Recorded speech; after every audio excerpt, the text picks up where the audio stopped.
Para entrar a esta mesa de investigación contra Línea Sin Censura TV, leo lo que publica en la revista José Reyes. Sonda de Campeche atractiva para piratas modernos. Esta región ha sido blanco de asaltos y robos por piratas modernos.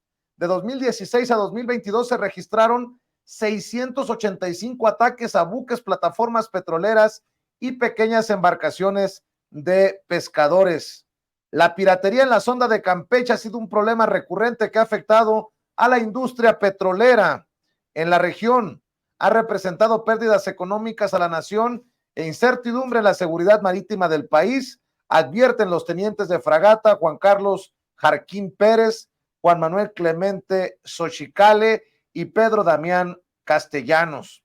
Especialistas en análisis de operaciones en el Centro de Estudios Superiores Navales señalan que el tráfico marítimo de la zona generado por la industria petrolera, la instalación y operación de las plataformas, así como embarcaciones menores dedicadas a la pesca, han sido tema de interés en las pandillas criminales de la región. Y para hablar de este y otros temas, saludo al admirado y estimado Sósimo Camacho, corresponsal de la revista Contralínea. Sósimo, buenas noches, ¿cómo te va? Buenas noches, qué gusto saludarte, Vicente, siempre es un placer estar aquí contigo. Vamos a cerrar la semana con esta mesa importante, con este tema que parecería hasta de película, piratas modernos.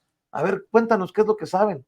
Pues mira, Vicente, en efecto, pues son temas que son importantes, son temas de seguridad nacional que la verdad muchos medios no le entran. Agradezco mucho esta apertura para hablar de estos temas. En esta ocasión una investigación de José Reyes a partir de ya estos análisis que además provienen del Centro de Investigaciones Superiores Navales, el famoso CESNAP, que es de la Secretaría de Marina. Son precisamente integrantes de la Armada de México quienes tienen este mapa. Nos parece muy interesante este tipo de incluso de mapeo que hacen de la propia zona, y es que, Vicente, estamos hablando de la sonda de Campeche, hoy por hoy la más importante del país en materia pues petrolera. Hay que recordar que ahí hay 350 plataformas de petróleos mexicanos y eso te genera una actividad económica importante. Pues resulta, Vicente, que son más de 600 los ataques de estos grupos de la piratería que desde alta mar empiezan a ingresar a aguas nacionales, y bien comentas, pareciera que es un asunto del pasado, de alguna película. Pues no, tenemos hoy por hoy a piratas actuando de manera importante, no, por supuesto, algo que haya iniciado ahora, sino ya se viene arrastrando este problema desde hace tiempo, y me parece que hoy pues hay la oportunidad de atacarlo de manera frontal. Esto de los piratas modernos son términos que se utilizan por las autoridades navales, Sósimo. Sí, piratas modernos o incluso piratas. O sea, incluso nos encontramos en los propios documentos que les llaman precisamente así. ¿En qué sentido? Pues funcionan como los piratas de la Edad Media. O sea, en realidad son personas que utilizan naves, buques, etcétera. En este caso, muchas buques rápidos, lanchas rápidas, incluso pues para llegar a amedrentar, a asaltar a las propias plataformas petroleras, a pescadores también, que bueno, pues hacen su labor ahí en el mar, etcétera. ¿Y qué se roban? Pues ya veíamos desde, pues, robo de combustible. O sea, cuando hablamos de piratas que se llevan, que tienen la capacidad de saltar las plataformas petroleras de petróleos mexicanos, que además es información que no se sabe muchas veces en cuestiones incluso de seguridad, no se informa cuando ocurren este tipo de hechos. Aquí tenemos las estadísticas.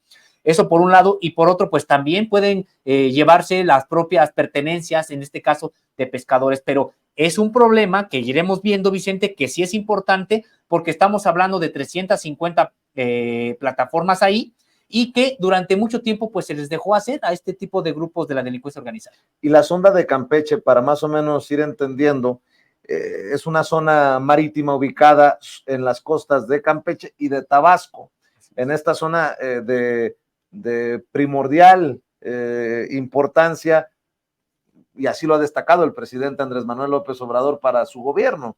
Y bueno, para este gobierno sobre todo, pero también por los yacimientos y las plataformas que vienen desde otros sexenios. 350 plataformas petroleras, las cuales se dedican a la exploración, extracción y producción de hidrocarburos en esa región. Me llama mucho la atención lo que escribe José Reyes. Los criminales abordan armados para robar equipos de respiración autónoma, equipos contra incendios, bombas, maquinaria especial y equipos electrónicos, así como pertenencias personales a los tripulantes, como equipos de cómputo, celulares y dineros. A eso llegan a las plataformas estos piratas modernos. Y a las embarcaciones, pero incluso, Vicente, pues llegan a robar equipo importante en materia de las plataformas. Por eso también hay que señalarlo, hay ahora un operativo importante en toda esta región, porque en todo esto, Vicente, de que cuando se estaba chatarrizando petróleos mexicanos y de que todo se estaba prácticamente vendiendo y que había una suerte de dejar que Pemex se muriera solito, pues también todo esto estaba abandonado. Fue precisamente cuando este tipo de organizaciones de piratas empezaron a adquirir gran relevancia en la región. Es algo que no se puede permitir ahora. ¿Por qué, Vicente? Es la misma región donde estará la nueva refinería de Dos Bocas. Se le considera parte de la zona de Campeche. Ya sabrás toda la actividad económica que se generará entre esta refinería y las propias plataformas petroleras. Entonces, en ese sentido, prácticamente es un plan para recuperar de este tipo de ataques a la propia zona de Campeche. Tuvieron acceso a el análisis, generación de radios de influencia y redes de flujo para combatir la piratería en la sonda de Campeche. Tengo entendido que este es un análisis, un reporte de las autoridades navales. ¿Qué es lo que se entiende de las estadísticas y de lo que se reporta? Bueno, Vicente, pues de entrada que hay zonas que se le llaman de influencia muy importantes. La mayor de ellas es la de los Acales, donde pues ahí es donde se han registrado el mayor número de lo que ellos así de manera textual llaman atracos, es decir, 326 por parte de piratas que señalan ahí en la región, y esto que cruza la Secretaría de Marina precisamente con también información de petróleos mexicanos. Y una segunda región concentra el mayor número de atracos, es la del complejo Plataformas Tizimines y Sinán, que han sumado 296 asaltos. Entonces, en realidad, Vicente, pues decíamos, se trata de algo que la propia autoridad mexicana ha señalado, y lo dicen porque además hay un plan, precisamente un plan para enfrentar esta situación que no se le puede permitir, porque, ojo, Vicente, toda delincuencia organizada, por definición, tiene apoyo de algún nivel de autoridad. Estos piratas que estuvieron ya actuando durante mucho tiempo ahí en la zona de Campeche y que, ojo, Vicente, también robaban combustible, pues era precisamente con anuencia de las autoridades de sexenios anteriores a algún tipo de nivel. Estamos hablando, Vicente, de una suerte de delincuencia organizada similar a la del narcotráfico en tierra, pero estos en alta mar.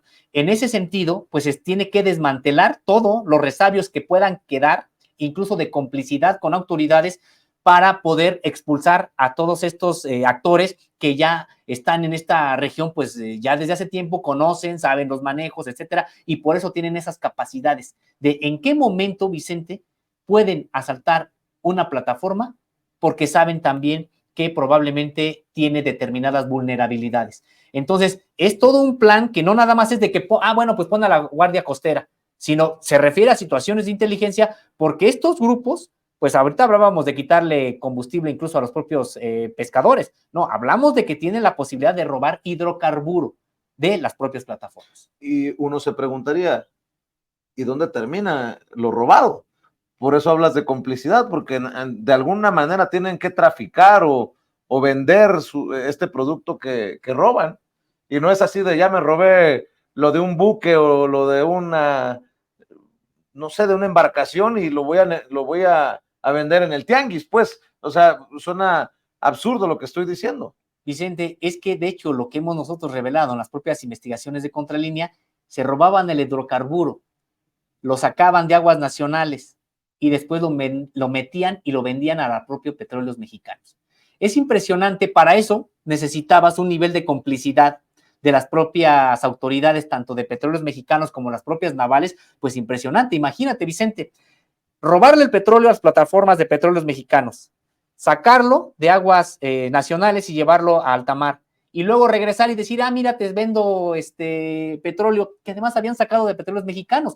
Eso fue lo que estuvo ocurriendo y los reportes ahí están. De hecho, por eso es este estudio, porque aunque ya no tienen esas posibilidades amplias que tenían, siguen atracando. Ahora dicen, bueno, ya no podemos llevarnos la gran tajada de ir nosotros mismos por el propio combustible y después vendérselos otra vez, pero lo que sí siguen haciendo es robar equipo, es atacar. Pues imagina, estamos hablando de cientos de ataques a plataformas de Pemex y también a buques de pescadores. Porque si, de acuerdo a los números, si a esas vamos, son como de a tiro por viaje.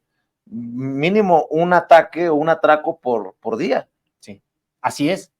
Oye, Sosimo, intento encontrar si hay también estadísticas de detenciones, porque hay estadísticas de atracos, pero ¿hay alguna efectividad para ponerle un freno a estos personajes? Mira, la verdad es de que este informe no los tiene, porque este informe precisamente no se hizo como para mostrar a los medios de comunicación, sino es un plan de inteligencia que genera la propia Secretaría de Marina, y sí nos encontramos los datos, estos de cuántos son, pero no de detenciones. Pero tenemos que también recordar algo, Vicente. Pues recientemente tú recordarás que en alta mar, en aguas nacionales ya, se detuvo a integrantes del crimen organizado con paquetes de cocaína y que una jueza determinó que tenían que ser liberados porque no los habían detenido en tierra. Ese tipo de, entre comillas, pequeñeces de las leyes, los recovecos, y que de hecho en una conferencia de prensa matutina fue objeto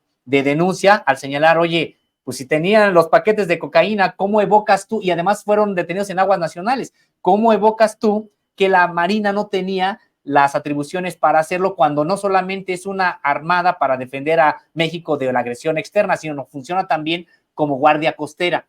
Entonces, pues de manera desafortunada sigue ocurriendo esto, se advierte en el documento, aunque no lo señalan, pero sí se advierte que esto tiene que ir más allá de la propia detención, sino labores incluso de prevención. ¿Cómo hacer para disuadir que sigan estos criminales actuando? De hecho, hay algo que tampoco se señala y que para nosotros nos parece muy importante. Vamos a seguir en la investigación, incluso con solicitudes de información, porque ¿de qué nacionalidad son estos, por ejemplo, estos piratas? Porque sí se advierte, hay mexicanos, por supuesto, pero no son necesariamente todos mexicanos.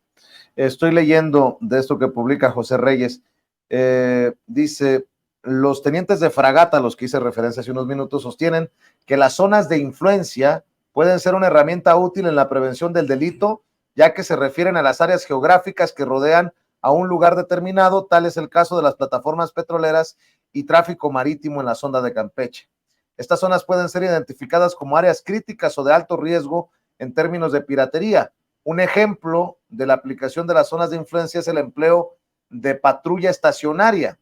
La colocación de una patrulla oceánica en conjunto con un trinomio, buque, interceptor, helicóptero, sería ideal para zonas alejadas de la costa, como es el caso del complejo de los Acales, en donde la autonomía desde un puerto base de una interceptora o helicóptero se reduce en cuestión de combustibles. La cobertura de esta zona estaría completa por la vigilancia estacionaria de las 3 unidades operativas. Bueno, lo que a mí me queda es que ven con preocupación esto de la piratería, que están buscando cómo hacerle frente. No sé si ya esté implementado o esté en propuestas todavía esto que acabo de leer. Está ya implementado, en específico esto que acabas de leer todavía está en fase de propuesta, pero ya hay un despliegue, digamos, de disuasión importante que precisamente ha llevado a desplazar a estos grupos. Sobre las estadísticas, de manera puntual, podría decirte, Vicente, que de estas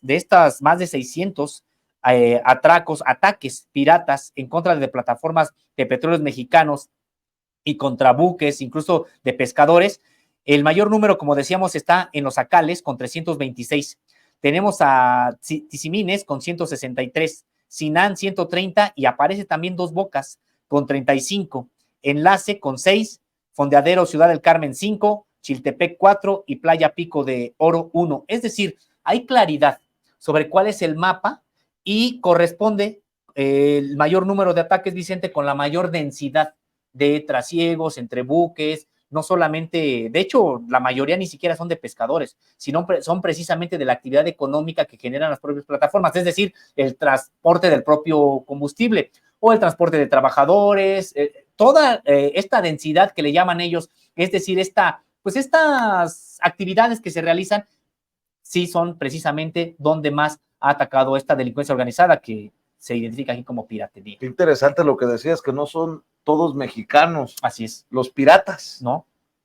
De hecho, no se advierte, ojalá hubiera también información más al detalle en ese sentido, porque lo que decíamos, lo que les interesa en este caso a los quienes hicieron este informe, pues era plantear de qué manera se va a enfrentar este problema que sangra las propias, no solamente las personas, me refiero la propia economía del país. Estamos hablando de las autoridades navales, sí. Estamos hablando de Pemex, estamos hablando de muchas instituciones y de muchas entidades pues afectadas, en este caso, e interesadas en resolver esto de casi 2 ataques al día, sí. por los números, así lo menciono. Así es, Vicente, y decíamos, quienes están siendo afectados, por supuesto, ya decías bien, petróleos mexicanos, los pescadores, pero también son varias las empresas prestadoras de servicios que ofrecen a todos los trabajadores de las plataformas, no solamente el transporte, sino víveres, alimentos, enseres, domésticos, etcétera, porque finalmente, pues entre las plataformas y tierra tiene que haber mucha comunicación. Entonces, por eso, precisamente, esta densidad es a la que se refieren cuando es lo que principalmente atacan estos piratas. Y sí, decir también, Vicente, que este estudio no es, por ejemplo, de la Marina Mercante, que sabemos que tienen una posición crítica a la actual administración porque les quitó también negocios que ya tenían, etcétera. No, esta vez viene de dentro de la propia Marina, Secretaría de Marina Armada de México, y que son precisamente estos investigadores del Centro de Estudios Superiores Navales, el CESNAP, los que se han encargado de hacer este trabajo. Pues hay que seguir de cerca este asunto. Hablabas de una similitud del actuar de estos piratas con el narcotráfico. Bueno, ya que vamos a hablar también de esto, ¿por qué no hablamos de los intereses y los objetivos de esta gira del presidente Andrés Manuel López Obrador al sur? Le tocará visitar Colombia, le tocará visitar Chile, pero sobre todo en el caso de Colombia, se abordarán temas del combate al narcotráfico por obvias razones. La droga está en Colombia y llega o cruza por México debido a este histórico flujo, ¿no? A este histórico negocio ilícito. ¿Qué ves? ¿Qué sabes de esto, socio? Así es, Vicente. Bueno, pues en efecto se trata de una agenda donde se verá de manera primordial el asunto del narcotráfico. De hecho, ya dicho por el propio presidente de la República, confirmado en la propia agenda que tienen y que se ha hecho en parte pública, y señalar, Vicente, que probablemente es la primera vez en que Colombia y México se sientan a ver un problema tan importante sin la tutela de Estados Unidos, sin que sea precisamente Estados Unidos el que designe qué es lo que tiene que hacer México supuestamente para combatir al narcotráfico y qué es lo que tiene que hacer Colombia. Me parece, Vicente, que se trata de la primera vez en que estos dos países van a poder incluso presentar una propuesta distinta de combate al narcotráfico fuera de la órbita de Estados Unidos. Claro, hay unas coyunturas ad hoc en ese sentido, pues un gobierno como el de Andrés Manuel López Obrador en México y un gobierno como el de Gustavo Petro allá en Colombia hacen posible este hecho. Pero recordar pues también, Vicente, las experiencias que han tenido los dos países, y las experiencias de los dos países pues no han sido muy gratas con respecto de esta tutela que ejerció Estados Unidos durante mucho tiempo en materia, en los dos países, de combate al narcotráfico.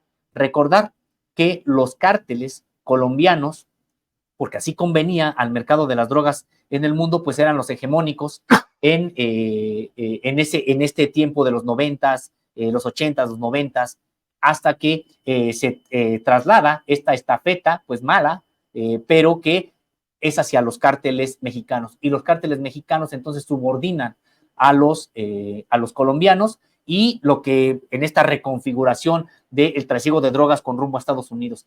Y ojo, me parece, Vicente, nosotros hemos publicado informes del cártel que se da cuenta de informes de inteligencia del cártel de Sinaloa y el cártel Jalisco Nueva Generación actuando de manera muy clara, muy específica en Colombia. Me parece que de lo que se trata precisamente es incluso de compartir información sobre los mismos grupos de la delincuencia que ya están allá precisamente en Colombia.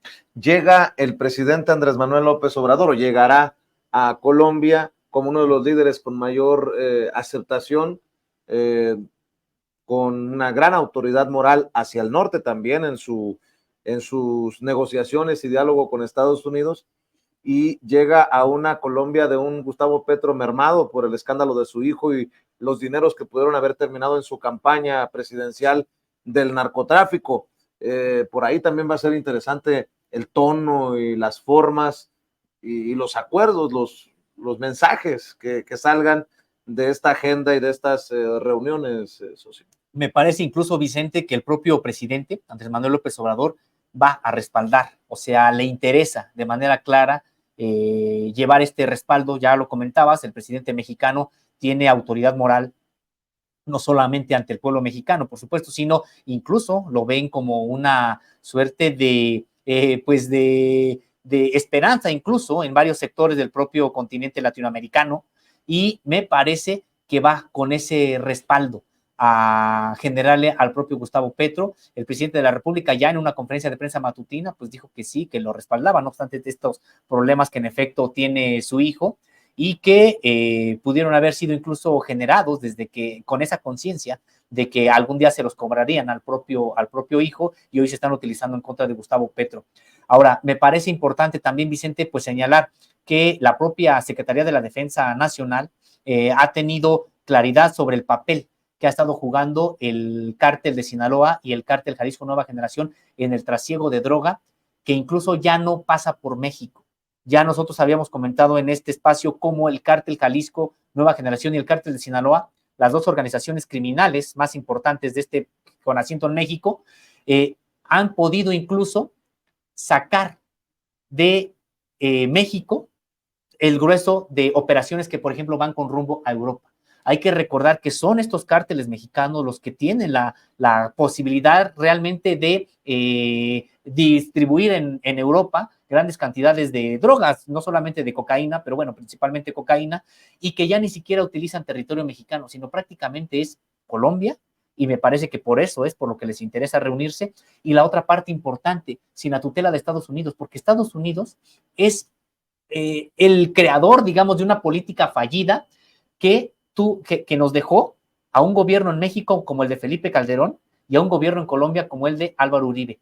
¿Cuántas coincidencias precisamente entre los dos países en la manera en que abordaron el narcotráfico bajo la tutela de Estados Unidos? ¿Y cuántas coincidencias, Vicente, también en lo que ocurrió con las respectivas sociedades? ¿Qué pasó en Colombia y qué pasó en México? Pues tuvimos a grupos del narcotráfico muy bien armados, grupos de narcotráfico. Si aquí nosotros tenemos al cártel de Sinaloa y al cártel Jalisco Nueva Generación, pues ellos tuvieron al cártel de Cali, al cártel de Medellín. Si tuvimos liderazgos como el Chapo Guzmán, pues ellos tienen, por supuesto, también a Pablo Escobar, etcétera. Es decir, prácticamente un guión, un espejo, México-Colombia, sobre cómo prácticamente no se debe de enfrentar este problema del narcotráfico, creado precisamente por Estados Unidos. Y hoy también lo que anunció el presidente de la República es que se enfrentarán, se llegarán a acuerdos, dijo el presidente, no solo en materia de cómo combatir al narcotráfico en sus efectos, sino también en sus causas.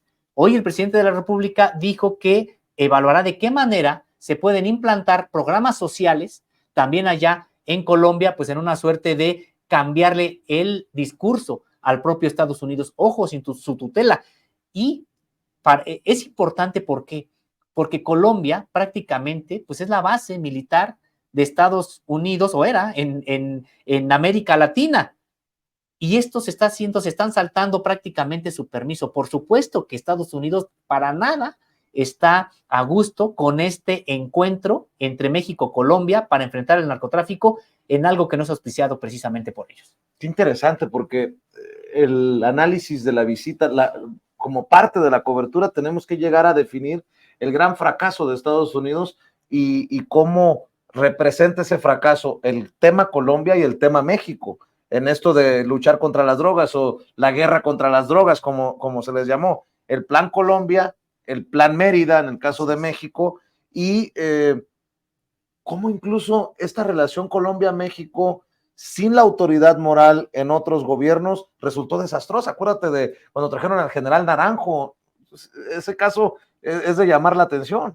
Pues es que imaginen, por eso decíamos es un espejo, Vicente, pues es que pudo venir ese general aquí, pues por el tipo de gobiernos también que había, la política que habían abrazado. Fue en tiempos de Peña Nieto, ¿no? Sí, sí, de Peña Nieto, así es, a principios del sexenio de Peña Nieto. Que para que nos ayudaran en temas de seguridad ¿no? Combate al narcotráfico. Pero, y vaya el gobierno que ellos tenían, o sea, finalmente pues era esta visión, y por eso decíamos, hay una coyuntura pues que no sabemos cuándo se volverá a repetir, porque está complicado lo que está ocurriendo también allá, pero hay una coyuntura precisamente para decir, a ver, mira, somos prácticamente dos países espejo, víctimas de la política de supuesta guerra contra el narcotráfico que impone Estados Unidos. Y si en un momento le tocó a Colombia el que pusiera los muertos así de manera masiva, etcétera, en otro momento le tocó también a México. Y ya decíamos, Vicente, en Colombia hay que recordar por qué fue epicentro ahí de la supuesta guerra contra el narcotráfico,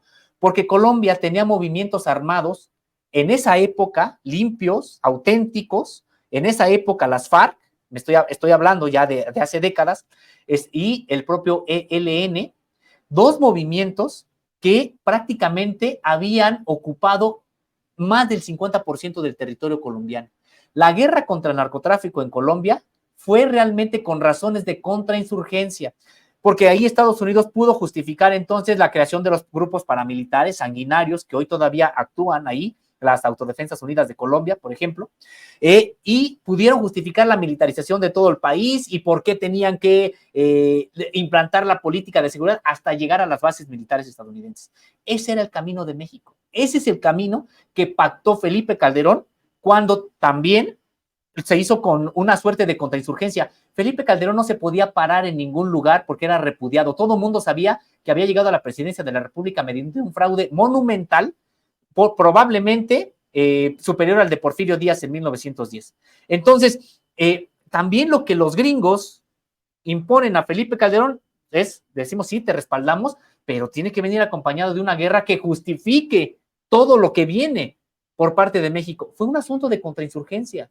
Y eso que ya habían ensayado en Colombia, lo vinieron a implantar también aquí, y por eso resulta, podríamos decir que hasta esperanzador hoy una reunión de estos dos países víctimas de un mismo modelo que tienen gobiernos distintos y que sin la tutela estadounidense van a crear un nuevo camino para tratar de resolver el asunto de las drogas. Y que incluso con estos nuevos, bueno, por decirlo de alguna manera, con estos presidentes actuales, se le cambia incluso el lenguaje.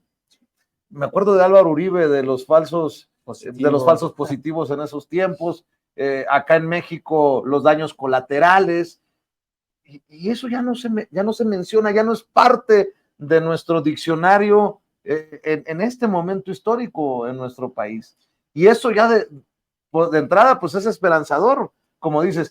Va a ser muy interesante el intercambio, porque en Colombia también ha habido un programa de amnistía hacia los guerrilleros que también de alguna manera terminaron señalados por estar inmiscuidos en el tráfico de droga. Acá se ha hablado de amnistía y todo el mundo tiembla y se le ponen los pelos de punta, pero son temas que se tienen que discutir, se tienen que incluso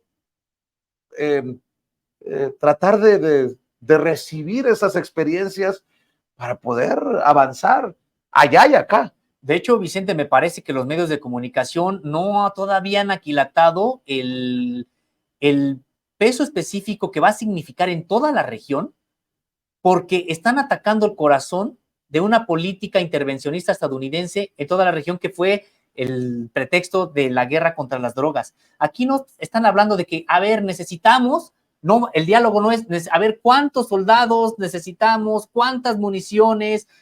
Aquí de lo que se va a hablar es de que siempre estuvo el enfoque mal y que de lo que se trata es de atacar las propias causas, y de lo que se tiene que hablar entonces son de programas sociales. Y claro, también en materia de inteligencia pues van a ver de qué manera le cierran las rutas, por ejemplo, de trasiego, de qué manera se interceptan mejor, qué tipo de radares, etcétera. Por supuesto que es algo inherente de lo que se tiene que hablar, pero no es el peso. Es algo ya distinto este diálogo, y te decía, Vicente, me parece que de hecho los medios de comunicación no han observado, no han aquilatado lo que significará en algo tan importante como es el supuesto combate a las drogas. De hecho, Estados Unidos, hay que recordarlo, lo hemos dicho aquí, ya es casi insostenible para Estados Unidos seguir manteniendo esta política intervencionista, este pretexto, porque ya son más de 50 años de fracasos. Estados Unidos no pudo frenar el consumo entre su propia población y una muestra es lo que está ocurriendo hoy con el fentanilo. Es un fracaso contundente, escandaloso, porque no se frenó nunca el trasiego de drogas y por el contrario, ahora ya hasta tienen drogas más letales que llegan a los últimos rincones de Estados Unidos. Pues quiere decir que si, oye, sigues insistiéndole por el mismo rumbo durante 55 años, pues quiere decir que a lo mejor ya tienes que plantear que te equivocaste. Entonces, me parece, Vicente, que pareciera ser que la reunión allá en Colombia pudiera ser incluso hasta menor frente a lo que ocurrirá en Chile desde el punto de vista simbólico, pero me parece que los alcances de corte político son mayores porque lo que ocurra en los acuerdos México-Colombia no van a ser acuerdos México-Colombia solamente, sino que van a irradiar a la propia región, porque ojo, Vicente, Ecuador está siendo acusado un cártel incluso mexicano de intervenir en la muerte de uno de los políticos allá que iba a contender por la propia presidencia. Pienso que fue un ajuste de cuentas entre ellos y que si utilizaron a la delincuencia organizada, pues fue eso, que la utilizaron. Pero bueno, está ahí. No, el problema de las drogas lo tiene Ecuador, lo tiene Bolivia, lo tiene Venezuela, lo tiene Brasil de manera importante, Argentina menos, pero Brasil lo tiene. Lo que acuerden prácticamente México, Colombia, va a ser la punta de lanza de una manera de atender el problema de las drogas en toda esta región del continente. Por eso decía, me parece muy importante y no le han dado mucho enfoque en este sentido, pero me parece que por allí irá. Hablas de experiencias espejo y se me viene a la mente otra cosa que de esto que yo expongo, del fracaso de la guerra contra las drogas de Estados Unidos y cómo Colombia y México son la representación de ese gran fracaso con el Plan Mérida, con el Plan Colombia. ¿Dónde ha habido más casos de corrupción de la DEA? En México y en Colombia. Y son casos escandalosos. Recuerdo la DEA inmiscuida en fiestas, en bacanales, en prostitutas. Sí. Acá en México, básicamente trabajar directamente con los cárteles para venderles información privilegiada. En eso también, Estados Unidos, sin autoridad moral, estará viendo desde la banca, no muy contento que digamos, que los presidentes de los dos países en donde ha fracasado notablemente la guerra contra las drogas y las agencias estadounidenses, cómo se reúnen y cómo pactan o lo que salga, ¿no? Sin adelantarnos. Y Vicente, y cuando hablamos de países espejo, no solamente es de la acción, en este caso de la DEA, de la política estadounidense, sino además de las repercusiones que generaron para la administración pública. Ve, gobiernos prácticos, ¿qué diferencia encuentras entre Felipe Calderón y Álvaro Uribe? Desde el punto de vista ideológico, proestadounidenses, vendepatrias, etcétera. Los vemos, no hay nada. Y ojo, ¿qué diferencia encuentras entre la Policía Nacional de Colombia, que se corrompió, y la Policía Federal de Genaro García Luna? Prácticamente nada. O sea, eso mismo que Estados Unidos generó en Colombia, lo generó en México. Es decir, no se trata de algo accidental, no se trata de algo que falló, se trata de una política en realidad, porque al mismo tiempo profundamente neoliberales desde el punto de vista económico. Y eso sí, decían que eran muy buenos y que los aparatos para espiar y que la última tecnología para estos corporaciones policíacas, violadoras de derechos humanos. Es decir, Vicente, pues fue prácticamente, decíamos, países espejo y por eso me parece que desde el punto de vista también simbólico es muy importante. Chile lo es, si quieres hablamos también un poquito de lo de Chile porque me parece muy, muy importante lo que ocurrirá allá, pero me parece que en repercusiones políticas en el terreno, la reunión con Colombia va a ser muy importante. Hablemos de Chile, hablemos de Colombia y hablemos también de un, ¿cómo le dijo? Creo que fue Denise Dresser, aldeano macuspano al presidente, pues muy aldeano macuspano y lo que quieras, pero para mí el hecho de decidir voy a Colombia, luego a Chile, es de una inteligencia que no se le puede regatear. No va a Bolivia, no va a Venezuela, no va a los lugares en donde podrían tacharlo de auspiciar a personajes que están contra el imperio o luchas de izquierda contra los yanquis. Pero esto que estamos platicando de Colombia y el homenaje a 50 años del presidente Allende tiene un profundo mensaje que definitivamente coloca a Andrés Manuel López Obrador y a México en un lugar de liderazgo muy interesante, Sosi. Es muy interesante, Vicente, porque me parece que son dos asuntos con respecto, por ejemplo, de Chile. Por supuesto que es ir allá a homenajear a un presidente que socialista, pero que llegó al socialismo por medio de la democracia y que él creyó en la democracia para generar otro rumbo, otro proyecto de país. Y que fue derrocado, tumbado, que recibió un golpe con ayuda de Estados Unidos, que dices que está fuera precisamente sí. del control de esto, y es un mensaje de hay que hacerle homenaje al demócrata, y es un mensaje para el golpismo auspiciado desde Estados Unidos. Es decir, los autoritarios son ustedes, es decirles prácticamente los antidemocráticos son ustedes. Y recordar algo, Vicente, fue precisamente Pinochet el que metió el neoliberalismo en América Latina y en el mundo, porque fue el experimento que se hizo. Pero fue precisamente Pinochet con la bota militar, como impuso el neoliberalismo ahí en Chile.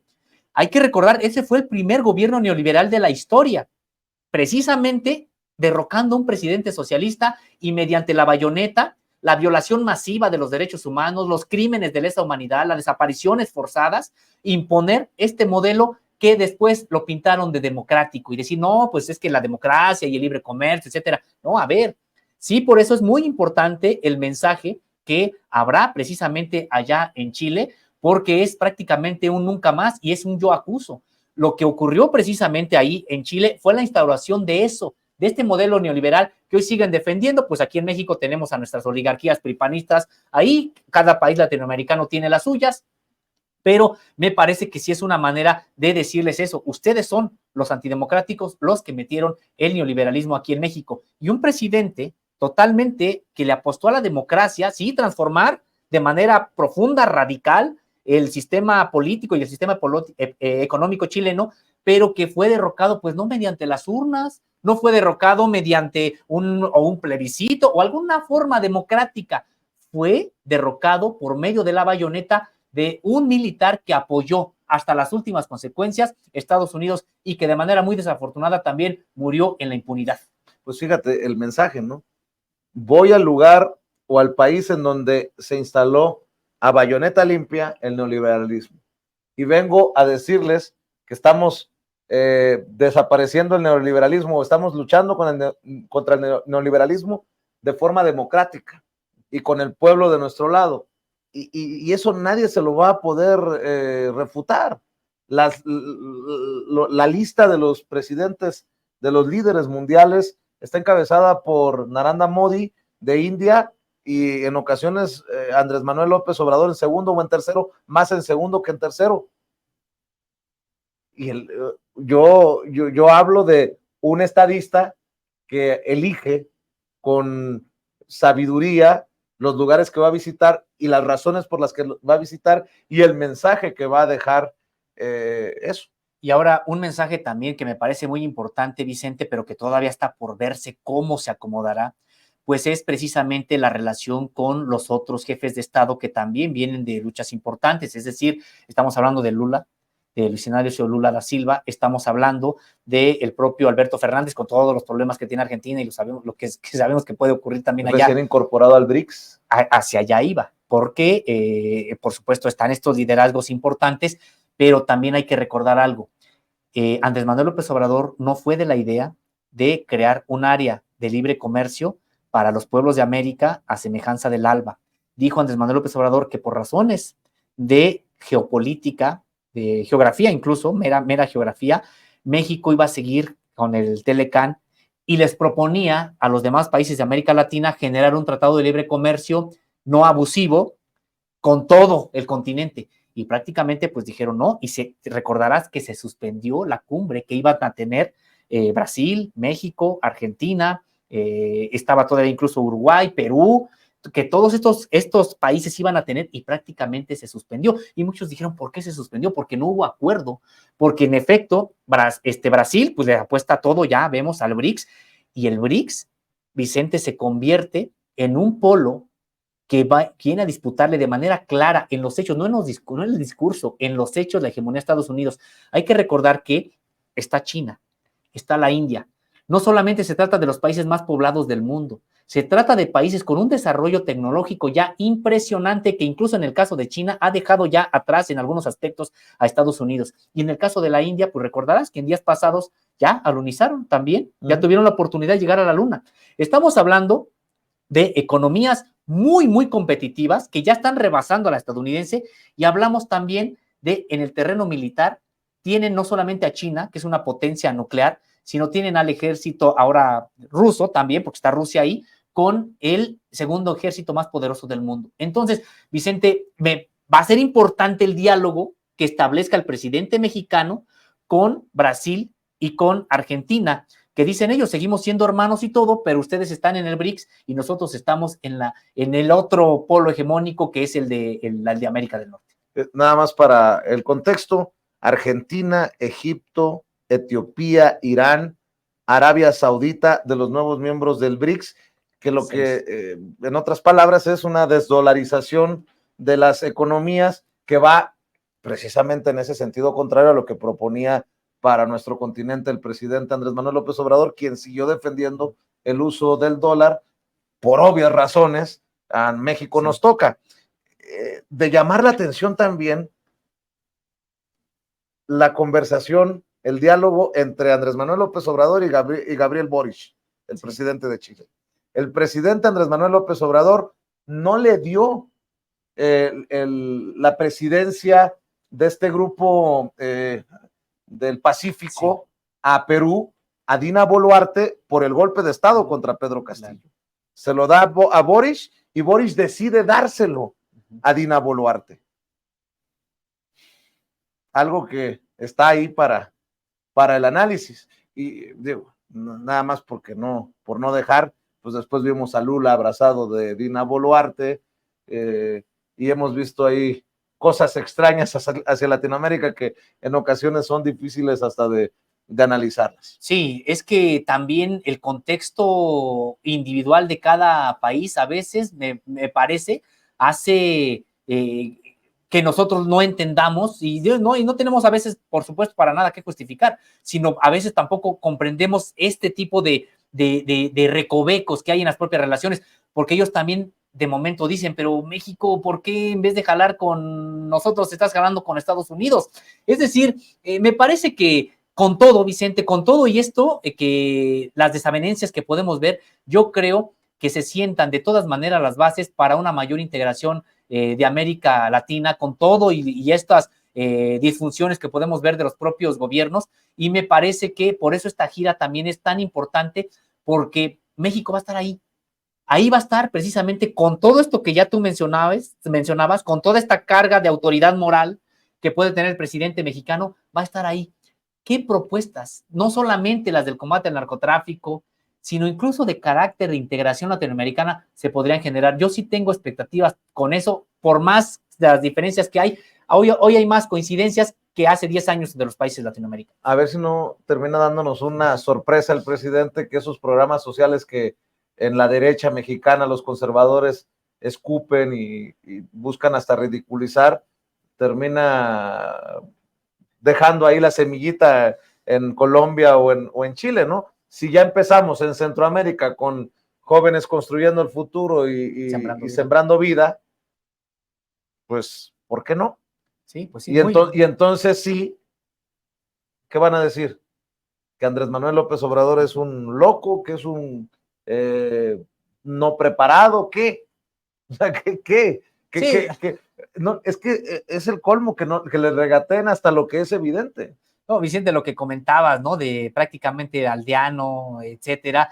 Pues oye, como si, oyes, ellos qué mucho mundo, y me refiero a que habría que ver qué tipo de viajes son los que realmente realizan como para querer dar lecciones a veces de que ellos conocen, ellos saben. Oye, hace unos días en la mañanera, a pregunta de los corresponsales, pues me voy a ir a caballo, burlándose el presidente, sí, porque estaba más preocupado en si se va a ir en un avión comercial o si se va a ir en un avión de la Fuerza Aérea. Increíble.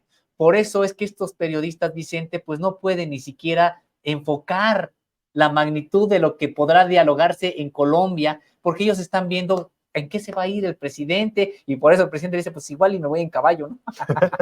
Oye, ya que estamos en la recta final, Sósimo, estamos a punto de cerrar la semana, y a cosa de horas para que cierren los recorridos de las corcholatas. Ayer medio provocábamos la reflexión,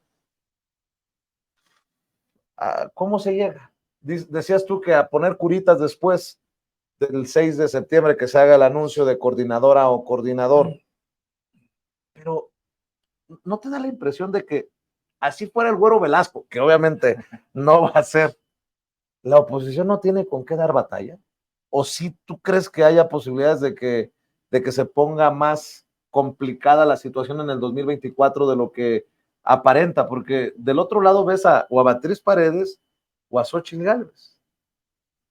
Beatriz Paredes, que no emociona, y Xóchitl Gálvez, que podría tener problemas hasta legales en un futuro. Así lo veo. Así es, Vicente, pues es que no pueden dar ningún tipo de problemática al candidato o candidata de Morena desde el punto de vista legítimo, legal, pero sí pueden dar problemas, Vicente, porque ellos están acostumbrados a jugar rudo, a jugar sucio, a romper la ley, y ya lo están demostrando.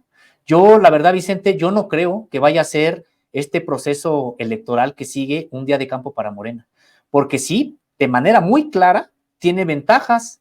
Ahí están las ventajas claras, y yo no creo que la población en términos mayoritarios vaya a abandonar a la candidata o candidato de Morena, para nada, no lo creo. Creo que de manera contundente, clara, por las buenas, por la vía legal, legítima, ¿sí? No tiene rival Morena hoy, pero Vicente, yo creo que van a intentar muchas cosas. ¿Tú ves en el futuro que busquen echar abajo el proceso interno de Morena a través de las vías legales? Ya ves que mucho han acusado de que si los recursos, que si los espectaculares, que si las bardas, que si los dichos de los aspirantes, sobre todo Marcelo Ebrard, a pesar de las medidas cautelares del INE. ¿Tú ves que vayan a ir por esa ruta? Sí, totalmente. No nos sorprendería, ¿no? No, y de hecho solamente va a ser apenas una de las iniciativas que tengan, no vienen otras, todo lo van a judicializar, todo van a tratar que se vaya al poder judicial donde ellos son mayoría, donde ellos tienen el bastión. Pues ya veíamos lo de este ministro presentando una propuesta de resolución para destituir al presidente e incluso procesarlo. Pues ahí está, Vicente, o sea, en realidad ellos van a judicializar todo porque el poder judicial es de ellos, porque el grueso del poder judicial es su bastión, por eso lo defendieron tanto, por eso la campaña contra Yasmín Esquivel, por eso intervino incluso la UNAM, por eso intervinieron tantos actores para imponer a Norma Piña en la Suprema Corte de Justicia de la Nación, porque es su bastión, porque es de ellos, y todo, van a utilizar todo el poder judicial para entorpecer, para apuntalar al pripanismo, etcétera. Entonces, yo la verdad, Vicente, yo no veo un día de campo el próximo proceso electoral para Morena, no obstante que tenga ese respaldo popular que es muy claro, pero ellos juegan sucio y van a jugar con todo. Por cierto, hablando del presidente, dice, ya definido el proceso, con permiso me voy unos días a Sudamérica y ahí los dejo, poniéndose las curitas, lamiéndose las heridas, pero el presidente se va casi inmediatamente después de que se haga el anuncio. Así es. ¿A quién le entregará, dice él, la estafeta, no? Sí, de la coordinación, dice él, de la defensa de la 4T. Pues sí, se va el presidente y decíamos, y vaya tarea que va a tener, pues quien quede precisamente como coordinador o coordinadora de la 4T, vaya tarea que va a tener, porque por seguridad de él o ella misma, tiene que activar al propio partido a que se ponga las pilas y a que genere la manera de cohesionar a grupos que, de no ser por el presidente de la República, estarían separados. ¿Qué más? Nada más para cerrar. Al final, la encuesta que cuenta es la de Morena. ¿Cómo has visto esta guerra de encuestas? ¿Qué si el Universal? ¿Qué si el Financiero? Yo digo, ¿y por qué le estamos prestando atención a las encuestas de los medios que se han convertido en zancadilla para el presidente de esta cuarta transformación? No lo sé, pero bueno, muchos dicen que es un reflejo, que a lo mejor se tienen que tomar en cuenta, que no, algunos consideran que son esfuerzos pagados, anímicos, diría Adán Augusto. Marcelo dice, a mí me favorecen las encuestas, ya voy ganando. Claudia Sheinbaum dice, no, qué relajo con estas encuestas. Y también, no sé si en algún momento tendremos que reflexionar sobre este gran negocio de las encuestadoras, porque en el caso del Estado de México, algunas salieron muy, le quedaron a deber a la gente, ¿no? Salieron muy disparejas, unas muy alejadas de la realidad. Y Delfina Gómez terminó ganando por 8 puntos, pero algunos le daban la ventaja de 20 puntos, otros le daban la ventaja a Alejandra del Moral por 15, o sea, era muy disparejo esto. El grueso de las encuestadoras, Vicente, pues en realidad son agencias de propaganda. Entonces ellos, pues en realidad hacen encuestas para precisamente, ahí como un poco lo decía Fernández Noroña, pues anímicas. ¿En qué sentido? En el que influir en el ánimo de las personas y pues decir, sí, sí, vamos ganando, hay que sumarnos al que va ganando y ya es un hecho, va a ganar fulano. Eso fue lo que se hizo. Son agencias, el grueso de estas agencias no son agencias realmente encuestadoras, sino agencias de propaganda y buscan posicionar a su propio candidato, al que les paga, etcétera. En este caso, por supuesto, ocurre también al interior de Morena con algunas de estas encuestadoras, pero por supuesto que han existido en las campañas presidenciales, etcétera. Pues recordarás, Vicente, aquellas como todas se fueron de bruces con el triunfo de Andrés Manuel López Obrador, no obstante que era claro que iba a ganar se sentía ya entre la población, las encuestadoras decían que no, que todavía tenía posibilidades fulano, etcétera. Entonces, Vicente, creo que la mayoría son agencias de propaganda. ¿Pronosticas una sorpresa en la selección? Va a ser muy interesante. Yo lo platicaba con Mario Delgado. Morena tiene en sus manos la posibilidad de llevar un proceso histórico, ¿no? O sea, por más que las encuestadoras digan lo que digan, si el pueblo es el encuestado, y el pueblo me refiero a la selva, a la canoa, no sé, o a la montaña en Guerrero, o al desierto allá en Sonora, y no necesariamente en las grandes urbes, no lo sé dónde van a encuestar, nadie lo sabe, es top secret, pero va a ser muy interesante ese proceso. Y lo único que yo espero para cerrar, espero tu reflexión, es que ese blindaje que nos prometieron se cumpla para que el que no salga coordinador o coordinadora acepte los resultados y se ponga a trabajar, porque, híjole, acuérdate lo que pasó en la Ciudad de México cuando todas las encuestas le favorecían a Monreal y termina siendo Claudia Sheinbaum. Aquello estuvo a punto de arder hacia el interior del movimiento. Ojalá que este no sea el caso, pero va a ser muy interesante ver el proceso de blindaje y la encuesta en sí. Pues mira, sinceramente, Vicente, yo no espero mucha sorpresa, me refiero en el resultado.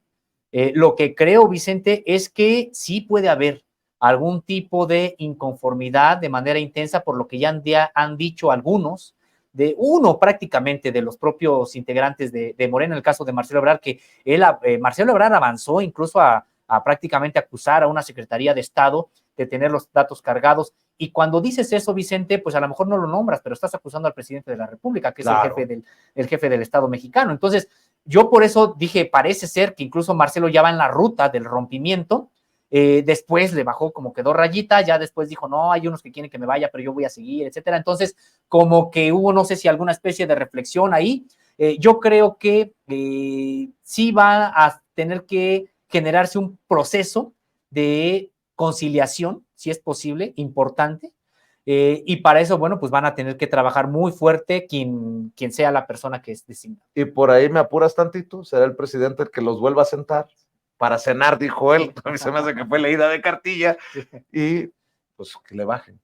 No sé. Sí, vamos a ver, vamos a ver, sí, mi querido Sósimo Camacho. Te agradezco mucho, Sósimo. Qué gusto, siempre. Vicente, pues siempre es un gusto estar contigo, con todo el equipo, con la audiencia, claro que sí. ¿Por qué no cerramos invitando a esta audiencia diferente e inteligente para que lo sigan apoyando? Pues sí, muchas gracias. Estamos en www.contralinea.com.mx y también estamos en redes sociales como Contralínea, en YouTube, Facebook, Twitter, Instagram y TikTok. Y estamos como Contralínea Audio en Apple Podcast, Spotify y también en iBooks. Y estamos en nuestro noticiero de lunes a viernes, Contralínea, periodismo de investigación, por estos canales de YouTube y de Facebook, desde las 10 de la mañana y hasta el mediodía. Tenemos también una mesa de análisis contra debate los lunes, miércoles y viernes en punto de la 1 de la tarde y hasta las 2. Y por supuesto que les invitamos a que sigan estando aquí con nosotros de lunes a viernes en Contralínea Sin Censura en punto de las 8 de la noche. Y a mí me encuentran en redes sociales, en X o Twitter, ya no sé cómo se llama ahora, como @Sósimo_contra, y estoy en Facebook como Sósimo Camacho. ¿Ya tienen definida la edición de la próxima? Todavía no, Vicente, hay varios temas ahí, todavía estamos en eso, todavía no lo tenemos. Estamos al pendiente. Sósimo Camacho, el admirado Sósimo Camacho, hablando con nosotros sin censura en este viernes calientito. Y aquí siempre le digo, todos somos sin censura.